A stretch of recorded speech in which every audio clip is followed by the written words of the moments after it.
Hi guys, welcome back to my channel. మనకు 10th inter degree అర్హతతో research సెంటర్లో central గవర్నమెంట్కి సంబంధించిన సంస్థలో జాబ్స్ అయితే రిక్రూట్మెంట్ చేయడం గాను నోటిఫికేషన్ అయితే రావడం జరిగింది. దీనికి సంబంధించిన పూర్తి వివరాలు అయితే ఈ వీడియోలో ఎక్స్ప్లెయిన్ చేస్తాను. స్కిప్ చేయకుండా అయితే చూడండి. కొత్త వాళ్ళు ఎవరైనా వచ్చినట్టయితే లైక్ చేయండి, సబ్స్క్రైబ్ చేయండి గైస్. ఇక వీడియోలోకి వెళ్ళినట్టయితే మనకు జూలై 25వ తేదీ అయితే నోటిఫికేషన్ అయితే రావడం జరిగింది అనమాట. మనకు స్టార్టింగ్ డేట్ ఎండింగ్ డేట్ చూసుకున్నట్లయితే జూలై 25వ తేదీ నుంచి ఆగస్టు 14వ తేదీ వరకు అయితే మీరు ఆన్లైన్లో అప్లికేషన్స్ అయితే పెట్టుకోవచ్చు అనమాట. ఇక నెక్స్ట్ పోస్టులు మనకు ఎడ్యుకేషన్ క్వాలిఫికేషన్ చూసుకున్నట్లయితే అసిస్టెంట్ పోస్ట్ చూసుకున్నట్లయితే శాలరీ చూసుకున్నట్లయితే 35,000 నుంచి 1,12,000 వరకు అయితే శాలరీ అయితే పే చేస్తారన్నమాట. ఇక్కడ ఏజ్ లిమిట్ చూసినట్లయితే 30 సంవత్సరాలు అయితే దాటకూడదు అనమాట. ఓన్లీ 18 సంవత్సరాల నుంచి 30 సంవత్సరాలు ఉన్న వాళ్ళు అయితే ఈ జాబ్కి అయితే అప్లికేషన్స్ అయితే పెట్టుకోవచ్చు. ఇక్కడ ఎడ్యుకేషన్ క్వాలిఫికేషన్ చూసుకున్నట్లయితే బ్యాచిలర్ డిగ్రీ చేసిన వాళ్ళైతే జాబ్కి అయితే అప్లికేషన్స్ అయితే పెట్టుకోవచ్చు. ఏ డిగ్రీ చేసిన వాళ్ళైనా జాబ్కి అయితే అప్లికేషన్స్ అయితే పెట్టుకోవచ్చు అనమాట. అలాగే మీకు వర్కింగ్ నాలెడ్జ్ ఆఫ్ కంప్యూటర్ అంటే ఎంఎస్ ఆఫీసు, పవర్ పాయింట్ మీద అయితే మీకు నాలెడ్జ్ అయితే ఉండాలన్నమాట. నెక్స్ట్ మనకు అప్పర్ డివిజన్ క్లర్క్ పోస్ట్ చూస్తున్నట్లయితే శాలరీ చూస్తున్నట్లయితే 25,000 నుంచి 81,000 వరకు అయితే శాలరీ అయితే పే చేస్తారన్నమాట. ఇక్కడ మీరు చూసుకున్నట్లయితే నాట్ ఎక్సీడ్ 27 ఇయర్స్ అంటే 27 సంవత్సరాలు అయితే దాటకూడదు అనమాట. Age must been between 18 to 27 years అంటే 18 సంవత్సరాల నుంచి 27 సంవత్సరాల మధ్య వయసు ఉన్న వాళ్ళైతే ఈ జాబ్కి అయితే అప్లికేషన్స్ అయితే పెట్టుకోవచ్చు. ఇక్కడ మీరు ఎడ్యుకేషన్ క్వాలిఫికేషన్ చూసుకున్నట్లయితే డిగ్రీ ఫ్రమ్ రికగ్నైజ్ యూనివర్సిటీ, ఏ డిగ్రీ చేసిన వాళ్ళైనా ఈ జాబ్కి అయితే అప్లికేషన్స్ అయితే పెట్టుకోవచ్చు.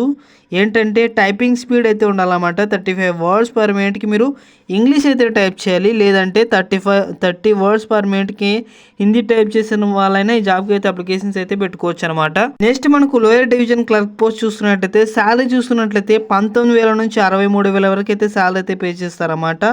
ఇక్కడ కూడా 27 సంవత్సరాలు అయితే దాటకూడదు. 18 సంవత్సరాల మధ్య 18 సంవత్సరాల నుంచి 27 సంవత్సరాల మధ్య వయసు ఉన్న వాళ్ళైతే జాబ్కి అయితే అప్లికేషన్స్ అయితే పెట్టుకోవచ్చు. ఎడ్యుకేషన్ క్వాలిఫికేషన్ చూసుకున్నట్లయితే ఇంటర్మీడియట్ పాస్ అయ్యి ఉండాలన్నమాట. అలాగే ఈక్వలెంట్ క్వాలిఫికేషన్ ఉన్న వాళ్ళు కూడా జాబ్కి అయితే అప్లికేషన్స్ అయితే పెట్టుకోవచ్చు. టైపింగ్ స్పీడ్ అయితే ఉండాలన్నమాట. 35 వర్డ్స్ పర్ మినిట్కి అయితే మీరు ఇంగ్లీష్ అయితే టైప్ చేయాలి, లేదంటే 30 వర్డ్స్ పర్ మినిట్కి హిందీ టైప్ చేసే వాళ్ళైనా జాబ్కి అయితే అప్లికేషన్స్ అయితే పెట్టుకోవచ్చు అనమాట. నెక్స్ట్ మనకు పర్సనల్ అసిస్టెంట్ పోస్ట్ చూసినట్లయితే 35,000 నుంచి 1,12,000 వరకు అయితే శాలరీ అయితే పే చేస్తారన్నమాట. ఇక్కడ కూడా 30 సంవత్సరాలు అయితే దాటకూడదు. ఇక్కడ 18 సంవత్సరాల నుంచి 30 సంవత్సరాల మధ్య వయసు ఉన్న వాళ్ళైతే జాబ్కి అయితే అప్లికేషన్స్ అయితే పెట్టుకోవచ్చు. ఇక్కడ డిగ్రీ పాస్ అయి ఉండాలి, అలాగే మీకు ఇంగ్లీష్, హిందీ టైపింగ్ చేయడానికి అయితే రావాల్సి ఉంటుందన్నమాట. నెక్స్ట్ టెక్నికల్ అసిస్టెంట్ పోస్ట్ చూసుకున్నట్లయితే శాలరీ చూసుకున్నట్లయితే 35,000 నుంచి 1,12,000 వరకు అయితే శాలరీ అయితే పే చేస్తారన్నమాట. ఇక్కడ కూడా 30 సంవత్సరాలు అయితే దాటకూడదు. 18 సంవత్సరాల నుంచి 30 సంవత్సరాల మధ్య వయసు ఉన్న వాళ్ళైతే ఈ జాబ్కి అయితే అప్లికేషన్స్ అయితే పెట్టుకోవచ్చు అనమాట. డిగ్రీ అయితే పాస్ అయి ఉండాలి. బయాలజికల్ సైన్స్లో బయోటెక్నాలజీ అయినా బయాలజికల్ సైన్స్ పాస్ అయిన వాళ్ళు కూడా జాబ్కి అయితే అప్లికేషన్స్ అయితే పెట్టుకోవచ్చు అనమాట. ఫస్ట్ క్లాస్లో పాస్ అయి ఉండాలి. నెక్స్ట్ మనకు టెక్నీషియన్ 1 చూస్తున్నట్లయితే ఇక్కడ శాలరీ చూసుకున్నట్లయితే 19,000 నుంచి 63,000 వరకు అయితే శాలరీ అయితే ఇస్తారన్నమాట. ఇక్కడ 28 సంవత్సరాలు అయితే దాటకూడదు. 18 సంవత్సరాల నుంచి 28 సంవత్సరాల మధ్య వయసు ఉన్న వాళ్ళందరూ ఈ జాబ్కి అయితే అప్లికేషన్స్ అయితే పెట్టుకోవచ్చు గైస్. ఇక్కడ ఎడ్యుకేషన్ క్వాలిఫికేషన్ చూసుకున్నట్లయితే ఇంటర్మీడియట్ పాస్ అయిన వాళ్ళందరూ ఈ జాబ్కి అయితే అప్లికేషన్స్ అయితే పెట్టుకోవచ్చు. సైన్స్ బ్యాక్గ్రౌండ్ అయి ఉండాలి. 55% మార్క్స్ అయితే ఉండాలన్నమాట. డిప్లొమా మెడికల్ ల్యాబొరేటరీ టెక్నీషియన్ చేసిన వాళ్ళు కూడా ఈ జాబ్కి అయితే అప్లికేషన్స్ అయితే పెట్టుకోవచ్చు అనమాట. నెక్స్ట్ మనకు ల్యాబ్ అటెండెంట్ పోస్ట్ చూసుకున్నట్లయితే శాలరీ చూసుకున్నట్లయితే 18,000 నుంచి 56,000 వరకు అయితే శాలరీ అయితే పే చేస్తారన్నమాట. ఇక్కడ 25 సంవత్సరాలు అయితే దాటకూడదు అనమాట. Age must be from 18 to 25 years అంటే 18 సంవత్సరాల నుంచి 25 సంవత్సరాల మధ్య వయసు ఉన్న వాళ్ళందరూ జాబ్కి అయితే అప్లికేషన్స్ అయితే పెట్టుకోవచ్చు. అలాగే ఏజ్ రిలాక్సేషన్ అయితే ఉంది. 10th క్లాస్ పాస్ అయిన వాళ్ళందరూ జాబ్కి అయితే అప్లికేషన్స్ అయితే పెట్టుకోవచ్చు. 50% ఆఫ్ మార్క్స్ అయితే మీకు ఉండాలన్నమాట. ఇక నెక్స్ట్ అప్లికేషన్ ఫీ చూసుకున్నట్లయితే assistant, upper division clerk, lower division clerk, personal assistant, technical assistant, technician 1, lab attendant, ఇవన్నీ పోస్టులకు గాను యువర్ వాళ్ళకి, ఓబీసీ వాళ్ళకి, ఈడబ్ల్యూఎస్ వాళ్ళకి అయితే 2,000 అయితే పే చేయాల్సి ఉంటుంది అనమాట. ఉమెన్స్ వాళ్ళకి అయితే 1,600 అయితే పే చేయాల్సి ఉంటుంది. ఇక నెక్స్ట్ సెలక్షన్ ప్రాసెస్ చూసుకున్నట్లయితే అసిస్టెంట్ పోస్ట్కి కానీ ఇక్కడ మీరు చూసుకున్నట్లయితే మనకు topics English language, general knowledge including current affairs, general intelligence and reasoning, computer aptitude, quantity aptitude, మొత్తం మనకు 100 క్వశ్చన్స్ అయితే ఉంటాయి 100 మార్క్స్కి. 90 మినిట్స్ అయితే మనకు ఎగ్జామ్ అయితే కేటాయించినారన్నమాట. అలాగే ఈ జాబ్కి అయితే word processing, Excel sheet, generation of slides etcetera ఇలాంటి టెస్ట్లు అయితే ఉంటాయన్నమాట. స్కిల్ టెస్ట్లు అయితే ఉంటాయి. 20 మార్క్స్కి అయితే మనకు ఎగ్జామ్ అయితే ఉంటుందన్నమాట. 60 మినిట్స్ అయితే మనకు ఎగ్జామ్ అయితే కండక్ట్ చేస్తారు. ఇక next upper division clerk and lower division clerk post చూసుకున్నట్టయితే ఇక్కడ మీరు టాపిక్స్ చూసుకున్నట్టయితే ఇంగ్లీష్ లాంగ్వేజ్ అయితే ఉండాలన్నమాట. జనరల్ నాలెడ్జ్, అలాగే including current affairs, general intelligence and reasoning, computer aptitude, quantity aptitude 100 questions అయితే ఉంటాయి 100 మార్క్స్కి. ఇక్కడ 90 మినిట్స్ అయితే మీకు ఎగ్జామ్ అయితే కండక్ట్ చేస్తారన్నమాట. అలాగే ఈ జాబ్కి అయితే కంప్యూటర్ బేస్డ్ టైపింగ్ టెస్ట్ అయితే ఉంటుంది. 35 వర్డ్స్ పర్ మినిట్కి ఇంగ్లీష్ అయినా టైప్ చేయొచ్చు, 30 వర్డ్స్ పర్ మినిట్కి హిందీ అయినా టైప్ చేయొచ్చు అనమాట.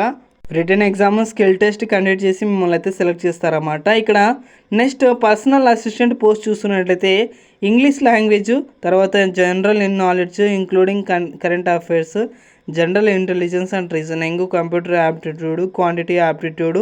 ఇక్కడ మీరు చూసినట్లయితే మనకు 100 క్వశ్చన్స్ ఉంటాయి 100 మార్క్స్కి. ఇక్కడ 90 మినిట్స్ అయితే ఎగ్జామ్ అయితే కండక్ట్ చేస్తారన్నమాట. ఇక్కడ కూడా స్కిల్ టెస్ట్ అయితే ఉంటుంది, టైపింగ్ టెస్ట్ అయితే ఉండి టైపింగ్ టెస్ట్ కండక్ట్ చేసి మిమ్మల్ని అయితే సెలెక్ట్ చేస్తారన్నమాట. రిటర్న్ ఎగ్జామ్ అలాగే స్కిల్ టెస్ట్ కండక్ట్ చేసి మిమ్మల్ని అయితే సెలెక్ట్ చేస్తారు. నెక్స్ట్ మనకు technical assistant, technician and lab attendant ఈ పోస్టులకు కానీ ఇక్కడ మీరు చూసుకున్నట్లయితే టాపిక్స్ చూసుకున్నట్లయితే English language, general knowledge and including current affairs, general intelligence and reasoning, quantity aptitude, subject knowledge, skill test అయితే మనకు 100 క్వశ్చన్స్ అయితే ఉంటాయి 100 మార్క్స్కి. 90 మినిట్స్ అయితే ఎగ్జామ్ అయితే కేటాయించినారన్నమాట. ఈ జాబ్కి ఓన్లీ రిటర్న్ ఎగ్జామ్ అయితే కండక్ట్ చేసి మిమ్మల్ని అయితే సెలెక్ట్ చేస్తారన్నమాట. ఇక నెక్స్ట్ ఎవరెవరు ఈ జాబ్కి అయితే అప్లికేషన్స్ పెట్టుకోవచ్చు అంటే the applicant must be A citizen of India వాళ్ళు ఎవరైనా భారతీయులు అందరూ అప్లికేషన్స్ అయితే పెట్టుకోవచ్చు గైస్. ఇక నెక్స్ట్ ఏజ్ రిలాక్సేషన్ చూసుకున్నట్లయితే ఓబీసీ వాళ్ళకి అయితే 3 years అయితే ఉందన్నమాట.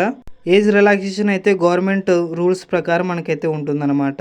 ఎస్సీ ఎస్టీ వాళ్ళకైతే 5 years ఏజ్ రిలాక్సేషన్ అయితే ఉంటుంది. ఓబీసీ వాళ్ళకి 3 years, ఫిజికల్ హ్యాండిక్యాప్డ్ వాళ్ళైతే 10 years అయితే ఏజ్ రిలాక్సేషన్ అయితే ఉంటుందన్నమాట. కాబట్టి 10th, ఇంటర్, డిగ్రీ పాస్ అయిన వాళ్ళందరూ జాబ్కి అయితే అప్లికేషన్స్ అయితే పెట్టుకున్నాండి గైస్. ఇవన్నీ సెంట్రల్ గవర్నమెంట్ జాబ్స్ అనమాట. రీసెర్చ్ సెంటర్లో మనకైతే జాబ్స్ అయితే రిక్రూట్మెంట్ అయితే ఉంటుందన్నమాట. కాబట్టి అందరూ అయితే అప్లికేషన్స్ అయితే పెట్టుకునండి. దీనికి సంబంధించిన పూర్తి వివరాలు మన వాట్సాప్ ఛానల్లో ఉంటుంది. వాట్సాప్ ఛానల్ లింక్ డిస్క్రిప్షన్లో ఉంటుంది. అందరూ అయితే జాయిన్ అయ్యండి.